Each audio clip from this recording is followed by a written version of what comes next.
إن هؤلاء يحبون العاجلة ويذرون وراءهم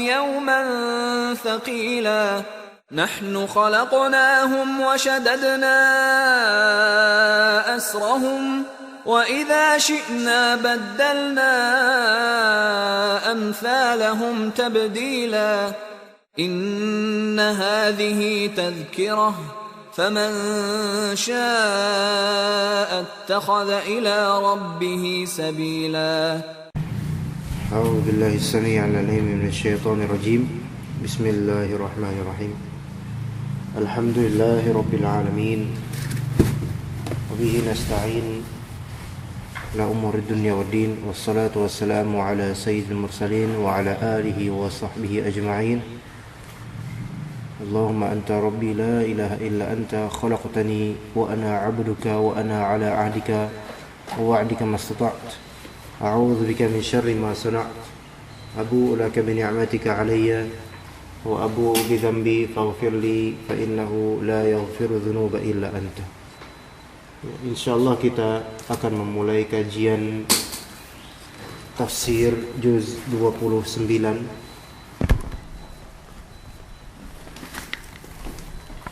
yang pada kali ini kita mulai tentu saja dari surat yang pertama yaitu Al-Mulk.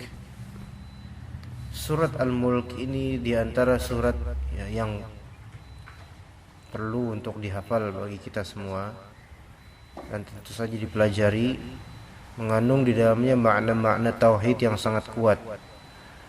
Surat Al-Mulk turun di Makkah, ini berdasarkan kesepakatan para ulama, yaitu tidak ada wallahu alam yang mengatakan bahwasanya surat Al-Mulk itu turun di Madinah. Karena kadang-kadang ada ikhtilaf dan perselisihan pendapat mengenai turunnya surat, di mana turunnya. Ada yang mengatakan ini di Makkah, ada yang mengatakan ini di Madinah, ada yang mengatakan sebagian ayatnya Makkah, sebagiannya Madinah, dan seterusnya. Surat Al-Mulk juga memiliki nama lain. Kalau Al-Mulk kan kita tahu artinya apa? Kerajaan ya. Punya nama lain yaitu Al-Waqiyah. Al-Waqiyah. Al-Waqiyah maknanya yang menjaga ya. Seperti ittaqa yattaqi itu dari kata waqayaqi. Wiqayah yaitu penjagaan. Waqiyah yang menjaga. Ya, juga Al-Mulk punya nama lain yaitu Al-Munjiyah. Suratul Munjiyah. Ya, Munjiyah itu meloloskan. Ya, kita tahu Najiyah, firqatun najat, firqah Najiyah, yaitu lulus, lepas.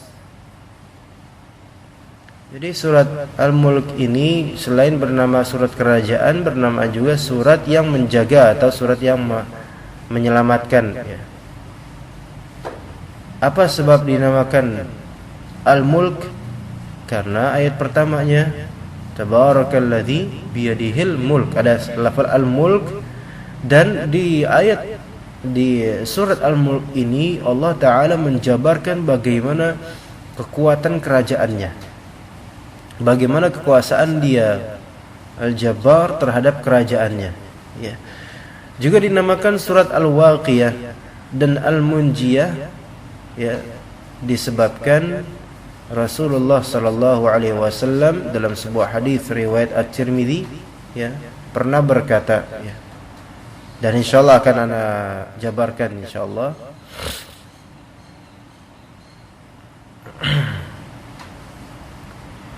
Di sini ada hadis riwayat At-Tirmidzi dari Ibnu Abbas radhiyallahu anhuma.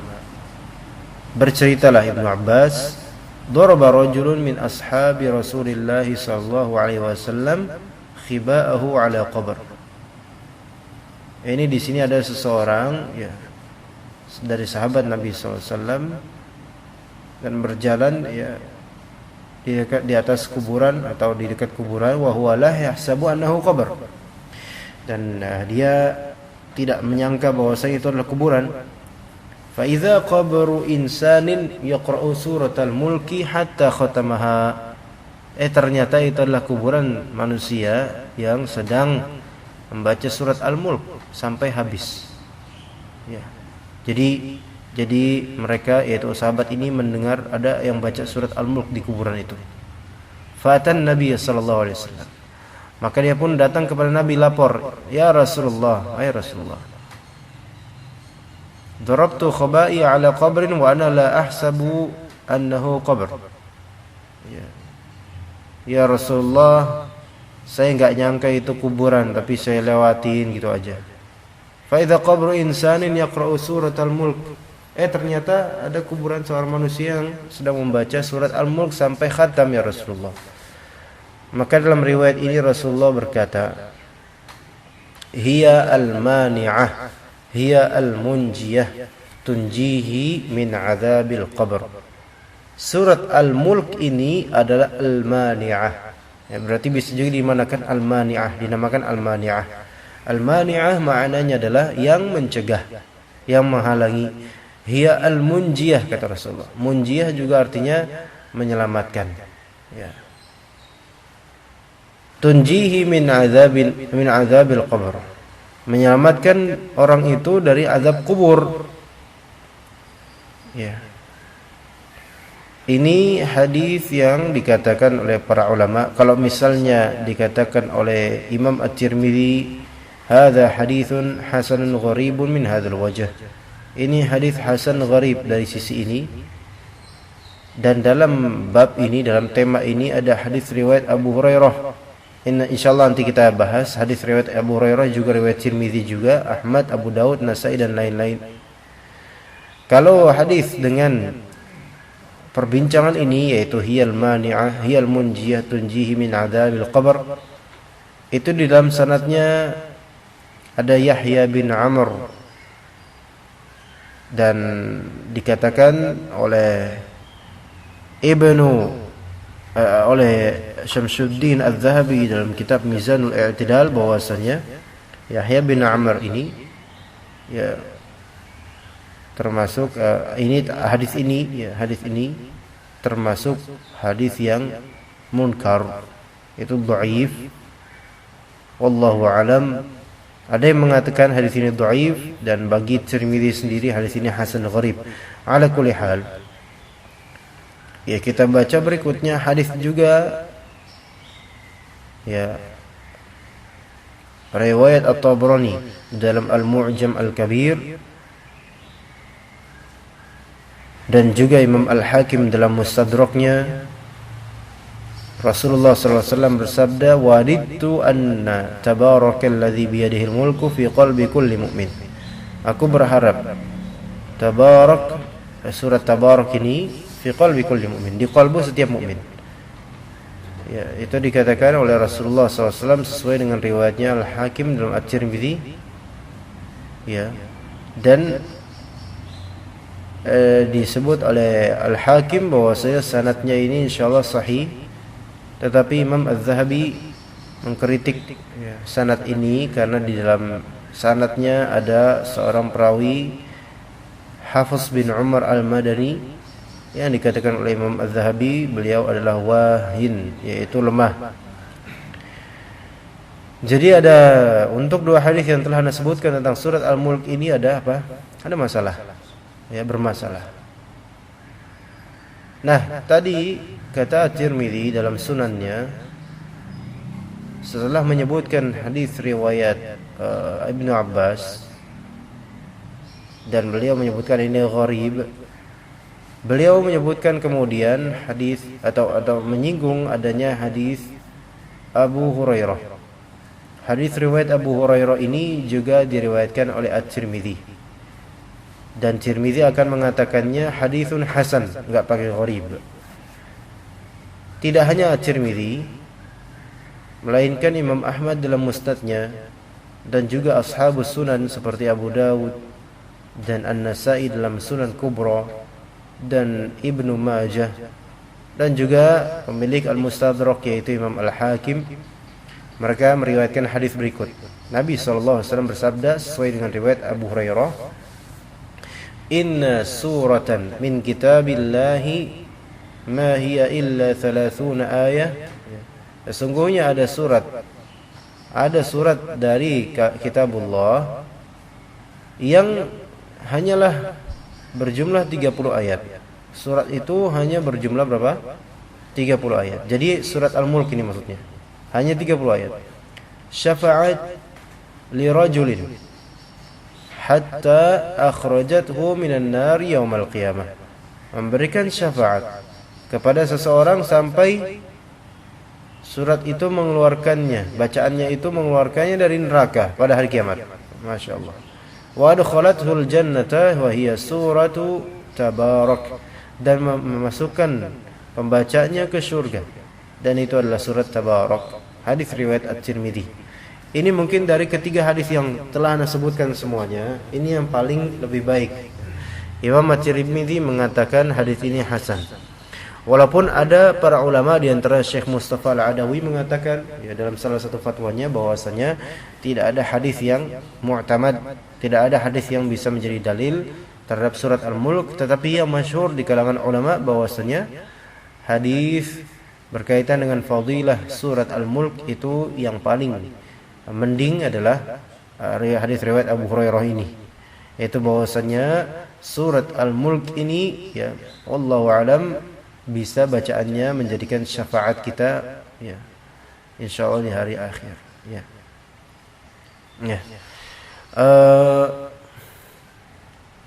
Itu beberapa hadis yang bisa Anda sebutkan. Sebenarnya ada hadis lain, ala kulli hal kita tidak memperpanjang ria di muqaddimah, melainkan kita menuju ke ayat ya. Allah Subhanahu wa taala berfirman di ayat pertama ya.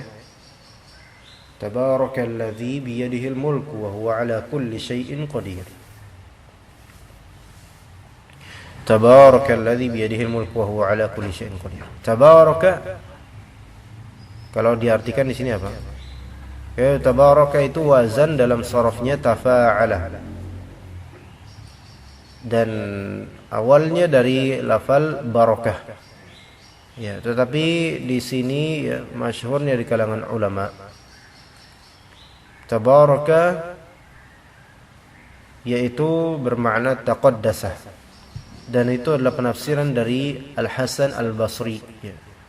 Al-Hasan Al-Basri, penafsiran Al-Hasan Al-Basri sebagaimana dikatakan oleh Imam Al-Qurtubi.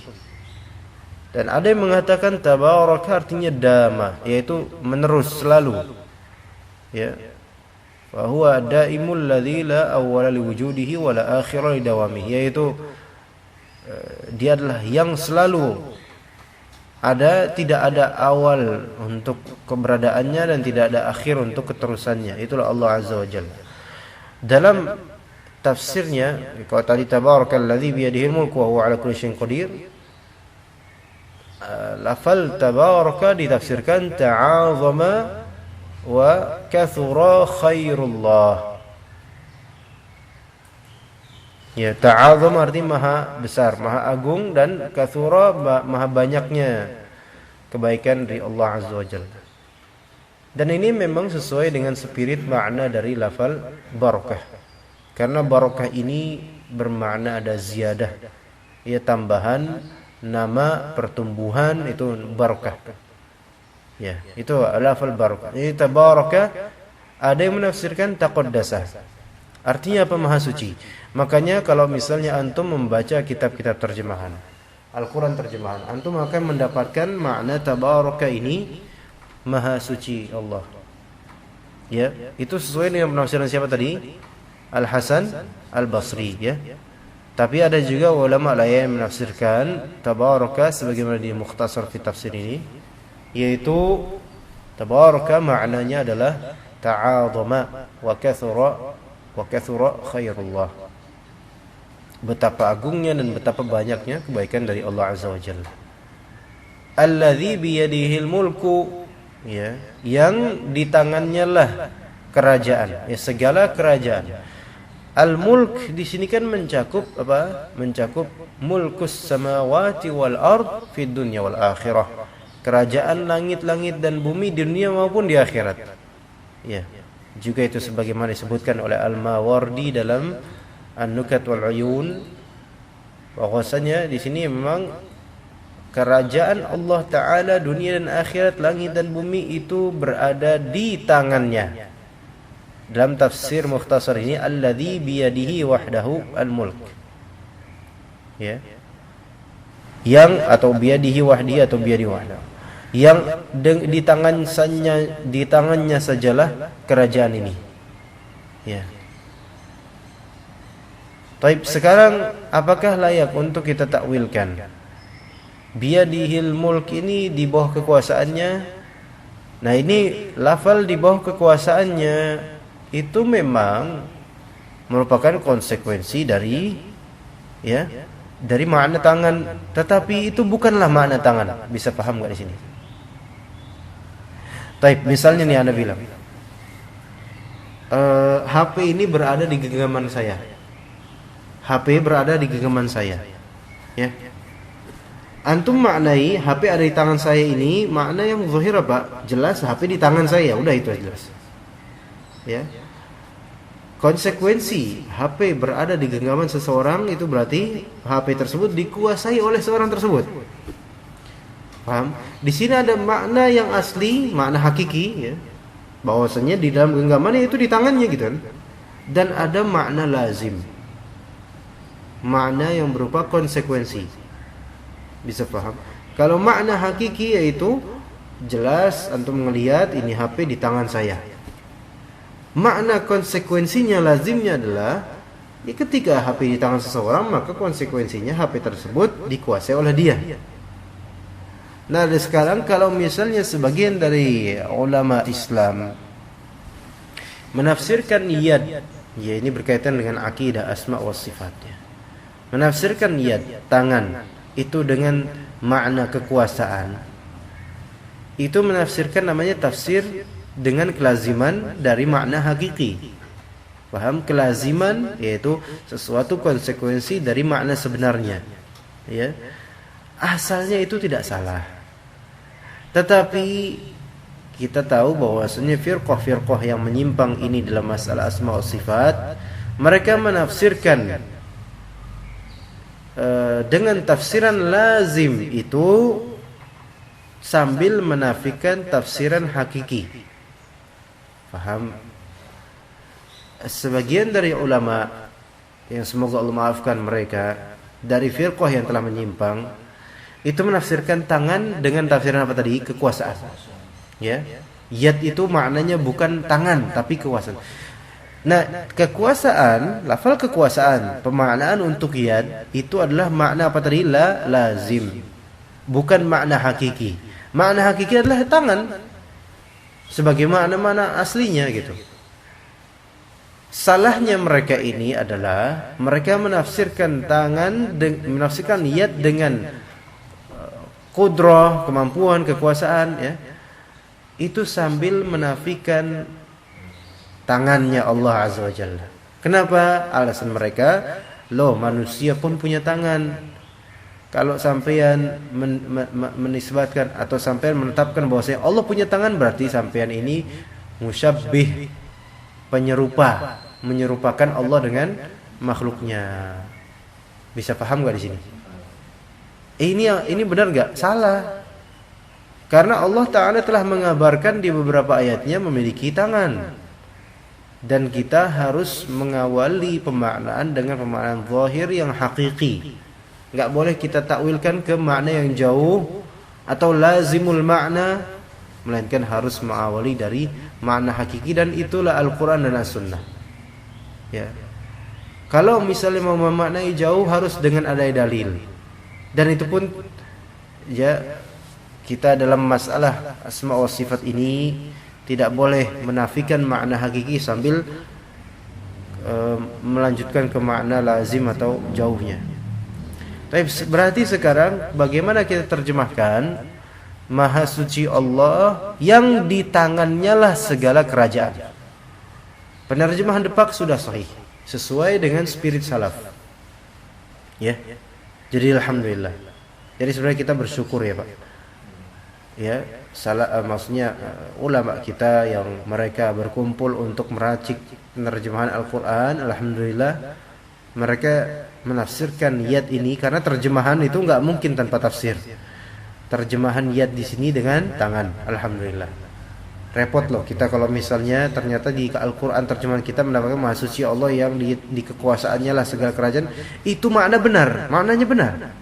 Segala kerajaan di kekuasaan Allah enggak? Iya benar, cuma di balik itu ada hidden agenda gitu loh. Bahwasanya mereka menafikan tangan, sifat tangan Allah Azza wa Jalla. Ya, dan menggantinya dengan penafsiran lain yang menurut mereka lebih aman. Berarti kerajaan ini yaitu langit dan bumi, ya, burung-burung yang kita dengar sekarang, angin yang melesat kemana-mana, bahkan diri kita sendiri, qalbu kita bahkan, itu semua di tangan Allah Azza wa Jalla. Nah sekarang setelah kita mengamini penafsiran yang sesuai dengan spirit salaf ini, apakah layak kemudian kita gambarkan dan ilustrasikan penguasaan Allah dengan tangan ini, dengan tangan penguasaan semesta dengan tangan Allah ini di benak kita? Apakah layak kita gambarkan? Tetap tidak boleh. Tidak boleh. Dan tidak boleh memulai untuk menggambarkannya, tidak boleh. Kita hanya mengimani. Kenapa? Kenapa kok nggak boleh? Karena kalau kita ilustrasikan di benak kita, maka itu ada yang namanya takyif. Takyif itu pengilustrasian bagaimana. Tidak boleh bagi kita untuk mengilustrasikan bagaimana Allah Azza wa Jalla zatnya. Dan tidak boleh diserupakan dengan makhluk Allah Azza wa Jalla. Tidak boleh. Ya hukumnya haram. Para ulama mengatakan bila kaif, tanpa ada kaifiyah.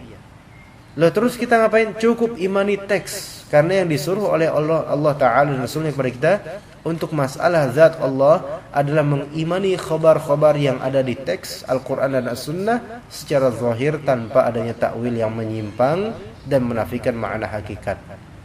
Bisa difahami di sini? Ini masalah akidah dan ini sangat basic, Pak. Kalau misalnya seseorang tidak pernah diajari ini atau tidak punya kaidah ini, dia akan mengalami muskilah dan masalah nanti ke depannya dalam belajar. Tapi alhamdulillah Allah Ta'ala memberikan penerangan buat kita. Tabarakalladzi biyadihil mulk, maka penafsiran di sini alladzi biyadihi wahdihil mulk.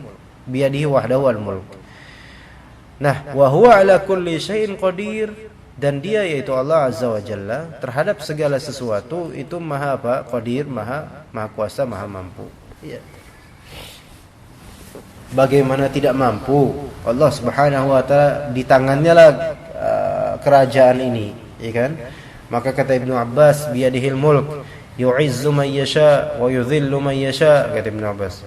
Allah itu memuliakan, ya, meninggikan siapa yang Allah sukai, yang Allah kehendaki, dan merendahkan siapa yang Allah kehendaki. Ya, syuf di sini lihat, kalau kita melihat bagaimana kehidupan kita ini, ada orang yang Allah angkat, ada orang yang Allah rendahkan, gitu kan?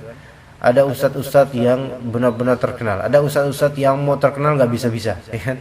Ada talib atau pelajar yang mau pinter bisa banget, atau bahkan nggak mau pinter tapi tiba-tiba pinter jadinya cepet nyerap ilmu.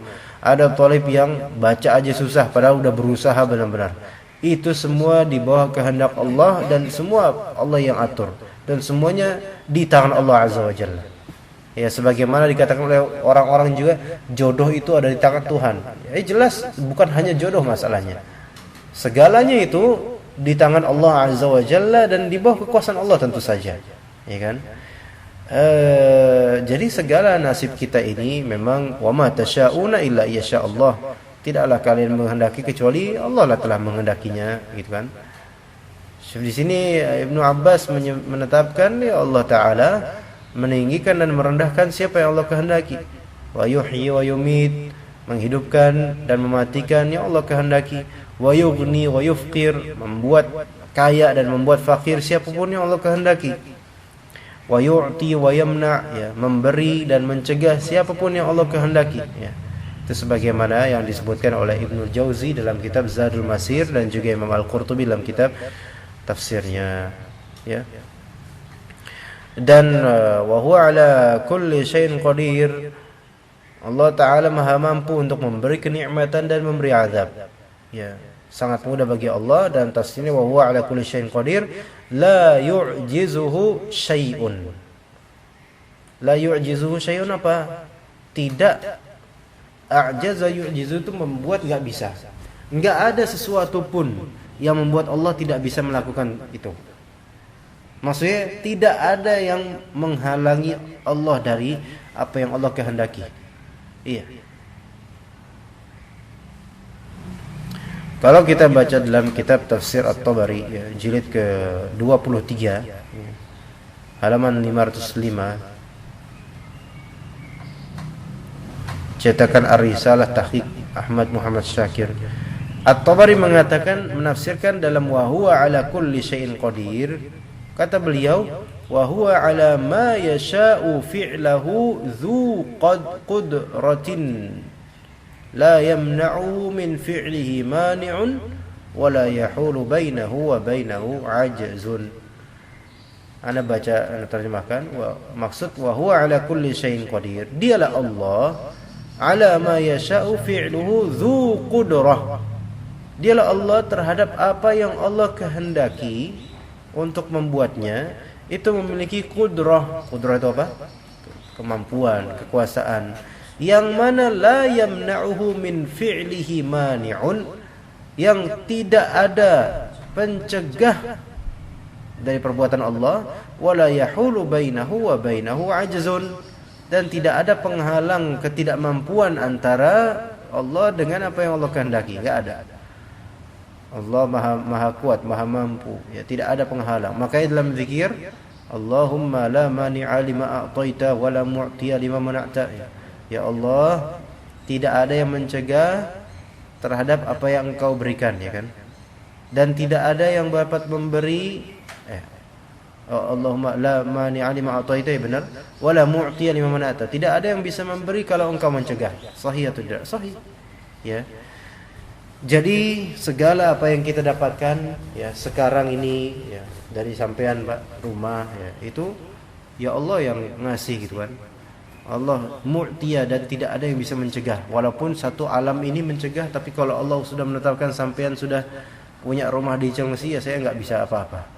Ya Pak ya. Walaupun saya misalnya berikan satu apartemen buat sampean. Lah kalau Allah enggak kehendaki itu terjadi, ya sampean tetap aja qalbunya ke sana, gitu. Jadi memang segala hal ini di bawah settingan Allah, jelas. Ya, sudah Allah Ta'ala takdirkan sejak 50 ribuan tahun sebelum diciptakan manusia. Subhanallah, luar biasa. Ya,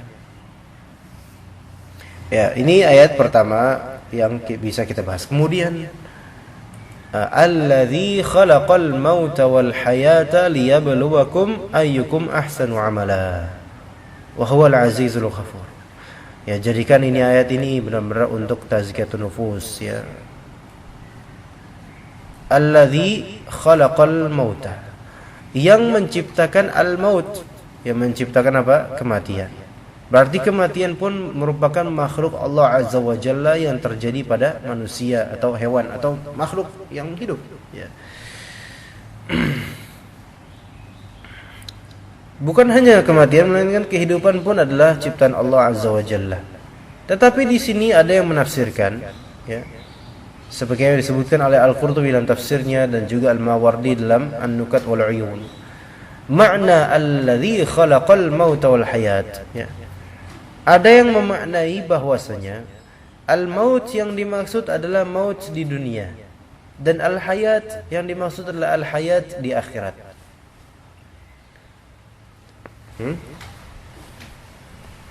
Jadi ada yang mengatakan di antara ulama, maut di sini di dunia, sedangkan kehidupan pada hakikatnya di akhirat.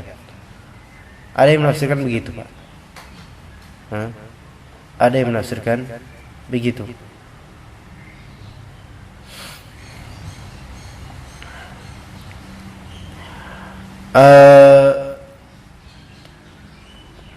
Di sini perlu dijelaskan juga. Sebenarnya maut ini kita jelas, ya, maut ini jelas, nggak perlu banyak-banyak menafsirkan. Maut sih kematian, hayat kehidupan, sudah selesai. Tapi ada sir dan ada rahasia atau ada hikmah ya. Ada hikmah mengapa didahulukan lafal al-maut daripada al-hayat. Ya.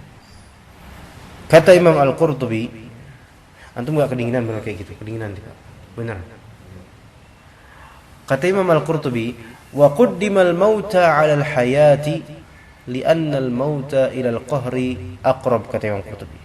Didahulukan lafal al-maut dibandingkan al-hayat karena al-maut ila al-qahri aqrab, kematian terhadap keperkasaan Allah itu lebih dekat. Maksudnya ketika disebutkan al-maut itu menunjukkan ketidakbisaan apa-apa kita.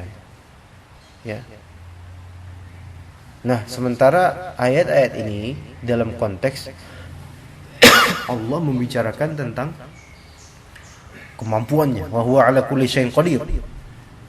Alladzi khalaqal maut, menciptakan kematian. Itu membuat kita, ya Allah, saya mah apa gitu kan. Saya mah orang yang akan mati gitu kan. Baru kemudian wal hayat. Ya, wal hayat dan kehidupan. Ya.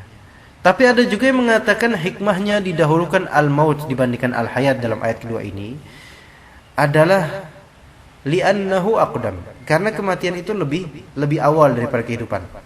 Sahih atau enggak? Betul. Kita dulunya tidak ada, gitu kan? Nah, kita dulu ada kematian, tidak ada. Jadi ketidakadaan kita dulu adalah kematian kita aslinya. Ya. Kalau misalnya antum perhatikan di surat Al-Baqarah, kaifa takfuruna billahi wa kuntum amwata fa ahyaakum thumma yumitukum thumma yuhyikum thumma ilaihi turja'un. Bagaimana kalian kok kufur sama Allah padahal dulunya mati. Kuntum amwata, kalian dulunya adalah mayit, orang-orang yang mati, enggak ada. Fa ahyaakum, kemudian barulah Allah taala menghidupkan kalian di dunia ini. Tapi kemudian apakah mati lagi? Iya. Thumma yumitukum thumma yuhyikum, kemudian dihidupin lagi di akhirat. Nah, dan wallahu alam dua-duanya sahih, cuma ini yang lebih tepat, yang lebih logis ya. Mengapa didahulukan lafal al-maut? Karena memang kata Imam Al-Qurtubi, al-asya fil ibtida kanat fi hukmil maut.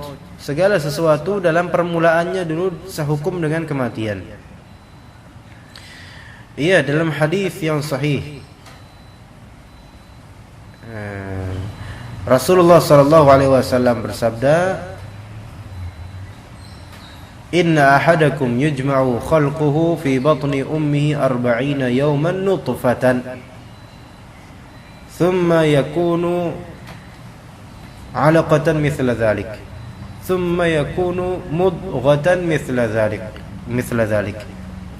Kata Rasulullah SAW, seorang dari kalian, ya semuanya itu dikumpulkan penciptaannya di perut ibunya 40 hari sebagai mani. Udah ada rohnya belum? Belum ada. Masih mati? Masih mati. Thumma yakunu 'alaqatan mithla dzalik. Kemudian menjadi segumpal darah setelah itu selama 40 hari lagi. Masih mati. Thumma yakunu mudghatan mithla dzalik. Kemudian menjadi segumpal darah 40 hari. Selama 120 hari dalam perut ibu itu masih dalam proses, masih dalam kematian. Itu yang disebut wa kuntum amwata. Dulu kalian tuh mayit. 120 hari di dalam perut ibu itu mayit. Ya. Bukan hidup. Nah, kemudian Allah hidupkan kalian. Ya. Makanya di sini didahulukan apa? Khalaqal mauta wal hayata. Kematian dulu kita itu dulu. Setelah itu baru kehidupan. Ya.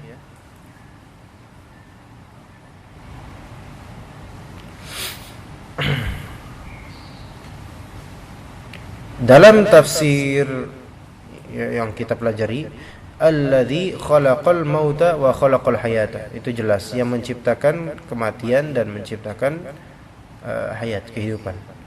Tujuannya apa ya Allah? Engkau menciptakan kematian dan menciptakan kehidupan. Tujuannya simple, yaitu liyabluwakum. Lam di sini lam li ta'lil. Namanya lam li ta'lil, untuk ta'lil. Ta'lil apa? Menyebutkan alasan. Dalam penyebutan alasan mengapa Allah menciptakan kematian dan kehidupan, alasannya apa? Untuk memberikan bala. Bala itu apa? Kalau yang tafsir di sini, liyahtabirakum ayyuhan nas, ya kan? Untuk memberikan ikhtibar. Apa arti ikhtibar? Ikhtibar artinya adalah ujian. Untuk memberikan ujian.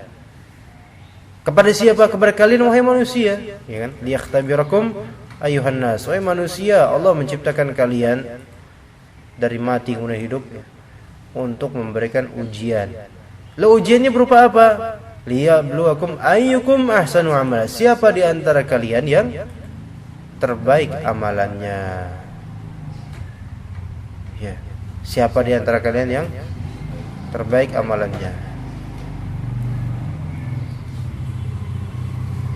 Kalau dikatakan oleh Imam As-Suddi, salah satu ulama ahli tafsir di kalangan salaf, lafal alladhi khalaqal mauta wal hayat liyabluwakum ayyukum ahsanu amala. Ya, liyabluwakum ayyukum ahsanu amala ini ditafsirkan oleh As-Suddi, aktsarukum lil mauti dzikra wa ahsanu isti'dadan wa minhu ashaddu khaufan wa hadhara. Ini perhatikan.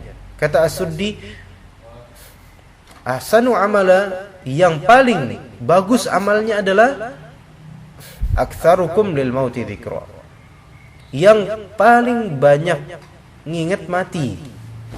Ya. Jadi ahsanu amal itu yang paling banyak apa? Ingat mati, wa ahsanu isti'dadan, dan yang paling baik mempersiapkan kematian. Ya. Dan memang mengingat kematian adalah pendorong terbesar supaya kita lebih bagus amalnya, ya kan? Aktsarukum lil mauti dzikra, ya. Yang paling banyak mengingat kematian dari kalian, itulah yang paling dipandang oleh Allah. Wa ahsanu isti'dadan, dan yang paling bagus preparationnya, yaitu yang paling bagus persiapannya menuju kematian. Wa minhu ashaddu khaufan wa hadhara, dan terhadap kematian dia sangat benar-benar keras rasa takutnya dan rasa khawatirnya, yaitu khawatir akhiratnya maksudnya. Ya, itu kata As-Suddi untuk tafsiran apa? Ayyukum ahsanu amala. Jadi orang yang ahsanu amala adalah orang yang paling, ya, paling apa? Paling takut. Maksudnya di sini bukan takut mati, ya, apa? Di balik matinya itu. Karena kalau misalnya takut mati itu penyakit wahan namanya. Ya. Penyakit wahan apa artinya? Hubbud dunya wa karahiyatul maut. Cinta sama dunia sambil takut mati. Jadi jangan sampai salah. Di sini ingat kematian dan mempersiapkan untuk kematian untuk akhiratnya. Itu ayyukum ahsanu amala, orang yang paling bagus, ya, amalannya. Ayyukum ahsanu amala.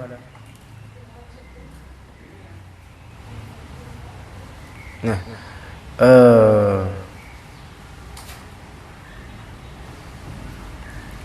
kalau misalnya dalam tafsir At-Tabari, ya, untuk menafsirkan liyabluwakum ayyukum ahsanu amala, kata Imam At-Tabari, liyakhtabirakum, untuk memberikan ikhtibar, ujian buat kalian, fayanzur, hingga kemudian Allah melihat, ayyukum lahu ayyuhan nas atwa', siapakah di antara kalian wahai manusia yang paling taat kepada manusia. Astagfirullah, paling taat kepada Allah Azza wa Jalla. Jadi ini paling taatnya siapa? Wa ila talabi ridahu asra', dan siapa di antara kalian wahai manusia yang paling cepat meminta ridha Allah? Ya. Siapa yang paling cepat meminta ridha Allah? Jadi memang kita tahu bahwasanya nasib kita di akhirat nanti tergantung pada rahmat Allah, kemudian tergantung pada track record kita di dunia, ya kan? Nah, kalau misalnya kita di dunia ini yang paling taat, ya, paling cepat mencari ridha Allah, kemudian juga sebagaimana kata As-Suddi tadi, yang paling banyak ingat mati, kan? Karena kata Rasulullah SAW, aksiru dzikra dimil ladzat, perbanyaklah mengingat pemutus kenikmatan, yaitu apa? Al-maut, kematian. Ya. Karena dalam mengingat kematian itu tazkiyatun nufusnya besar. Kemudian orang yang mengingat kematian dia akan mempersiapkan. Karena kata Ibnu Qayyim al-Jauziyah rahimahullah, Barang siapa yang mengetahui suatu perjalanan begitu panjang, maka ia akan berbekal lebih. Iya atau tidak? Iya. Kalau kita misalnya mau jalan jauh gitu, kita tahu itu jaraknya jauh, maka kita akan lebih prepare dan lebih bersiap dibandingkan orang yang nggak tahu jalannya berapa kilo. Ya dikira ke jalannya sekilo doang, nggak usah siap-siap. Ternyata jalannya berpuluh-puluh kilo. Kan capek kalau gitu. Nah, orang-orang yang tidak ingat kematian, bagaimana dia ingat akhiratnya? Sementara perjalanan di akhirat nanti panjang banget, masya Allah. Seperti kubur misalnya, di kuburan nanti kita nggak tahu kapan kiamat. Kita baru dibangkitkan ketika di kiamat nanti, ya kan? Seseorang yang dikubur misalnya tahun ini, kiamat nggak tahu berapa puluh atau berapa ratus tahun lagi, dia akan tetap di kuburnya. Entah dia disiksa atau dia diberi kenikmatan. Belum nanti ketika di hari akhir dibangkitkan di padang mahsyar, dan ini masih punya entah berapa tahun yang hanya Allah yang lebih tahu. Ya. Jadi masih panjang itu perjalanan kita itu di dunia. Kita pun misalnya sampean Pak Sumitro di atas 40 tahun, ya. Mas Ari di atas 30 tahun. Atau kita nanti misalnya sampai 60 tahun, itu masih sangat kecil dibandingkan mungkin di kubur kita. Atau dibandingkan apalagi di akhirat kita. Ya. Maka benar-benar di sini sering Allah ingatkan dalam Al-Qur'an untuk selalu mengingat akhirat, mengingat kematian. Bahwasanya ini di sini Allah Taala menegur kita melalui surat Al-Mulk. Lihat peta hidupmu, lihat tujuan hidupmu itu untuk mencari ridha Allah dan beramal dengannya. Beramal untuk mencari ridha Allah Taala. Ya tabarakalladzi biyadil mulku wa huwa 'ala kulli syai'in qadir alladzi khalaqal mauta liyabluwakum ayyukum ahsanu amala. Siapa di antara kalian yang paling bagus amalannya? Wa huwal azizul ghafur. Dialah Allah Al-Aziz. Al-Aziz artinya maha perkasa. Al-Aziz alladzi la yaghlibuhu ahad. Arti yang maha perkasa adalah la yaghlibuhu ahad. Apa ini? Yang tidak ada satupun yang bisa menang atasnya. Kita tahu kalau misalnya sifat aziz ini untuk manusia, boleh gak? Bisa. Ya. Seseorang mempunyai sifat aziz, yaitu sifat aziz itu yang tidak ada seorang pun yang bisa mengalahkan dia. Paham Mas Ari? Aziz itu ya sifat untuk individu atau seseorang yang orang lain nggak bisa ngalahin dia. Kalau sampean misalnya ikut wrestling, apa tuh? Gulat. Nggak ada orang yang bisa jatuhin antum. Antum aziz di situ. Masdarnya aziz apa? Izzah. Izzah itu kemuliaan. Kemuliaan yang berupa apa? Kemuliaan yang berupa tidak ada seseorang yang bisa mengatur kita. Nggak ada seseorang yang bisa ngalahin kita. Itu izzah. Paham di sini? Ya, di sini keperkasaan gitu kan? Perkasa. Makanya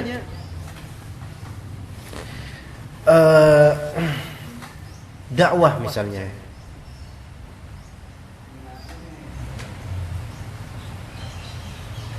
Misalnya dakwah. Kita lihat nih ikhwan,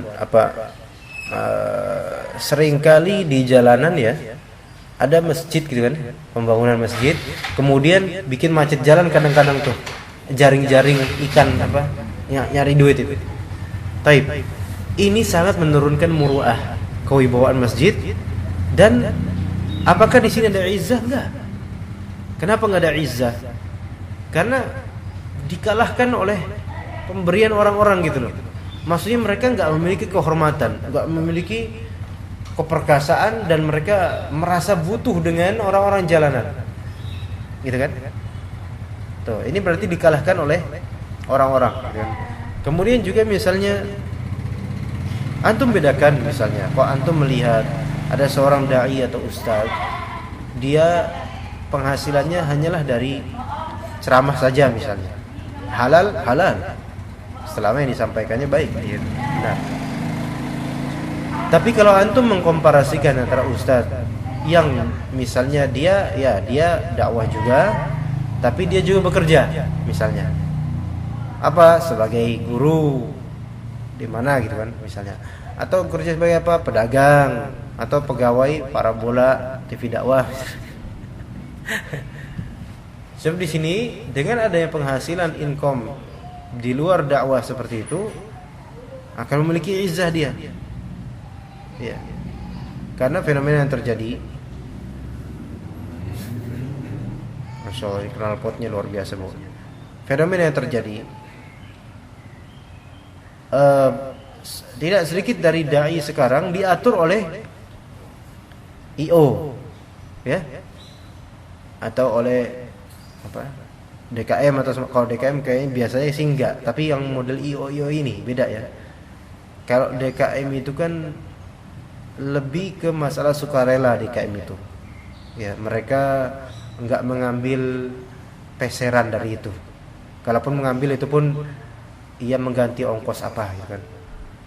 Tapi kalau event organizer ini mencari penghasilan di situ, sebenarnya enggak salah dari mendapatkan penghasilan. Ini bukan masalah halal haram ini ya, tapi di sini masalah izzah dan muruah seorang dai di hadapan IO gitu loh. Jadi IO ini karena merasa sudah bisa membayar, gitu kan, jemaah banyak, bisa membayar karena tromolnya juga ada, maka mereka atur settingan, judul, format, batasan, semua diatur. Maka ustadz ini kurang izzahnya, keperkasaan ini. Kenapa? Karena kalah dengan peraturan dari event organizer. Nah, ini kan hal yang menurunkan izzah. Nah, itu dirasa tadi tentang aziz ya. Nah, Allah Ta'ala Azza wa Jalla itu tidak diatur. Dialah yang mengatur semuanya. Dan tidak ada yang dapat mengalahkan Allah Azza wa Jalla sekalipun semua makhluk menentangnya. Dan penentangan semua makhluk terhadap Allah tidak sama sekali mengurangi izzah, kemuliaan dan keperkasaan Allah. Ya, sama sekali tidak mengurangi, ya, tidak mengurangi izzah dari izzahnya Allah Azza wa Jalla. Ya, jadi memang Allah Ta'ala itu dalam asma wa sifatnya itu maha sempurna enggak? Maha sempurna jelas.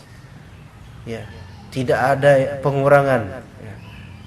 Karena ketika disebut sempurna maka pasti tidak akan bisa dikurangi, ya kan?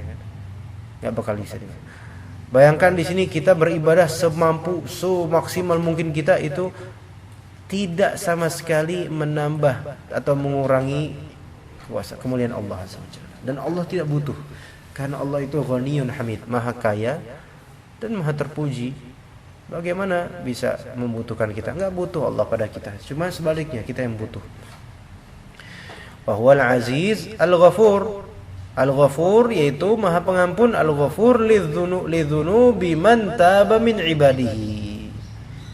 Maha pengampun terhadap dzunub, dosa-dosa orang yang taubat dari hamba-hambanya. Jadi mau diampuni, taubat dulu, gitu kan. Iya. Tapi itu tafsiran untuk ayat kedua, insyaallah paham sekali, insyaallah mudah-mudahan ayat pertama dan kedua. Kita tutup dulu untuk sesi kali ini, insyaallah tutup dulu. Subhanakallahumma bihamdika asyhadu an la ilaha illa anta astaghfiruka wa atubu ilaik.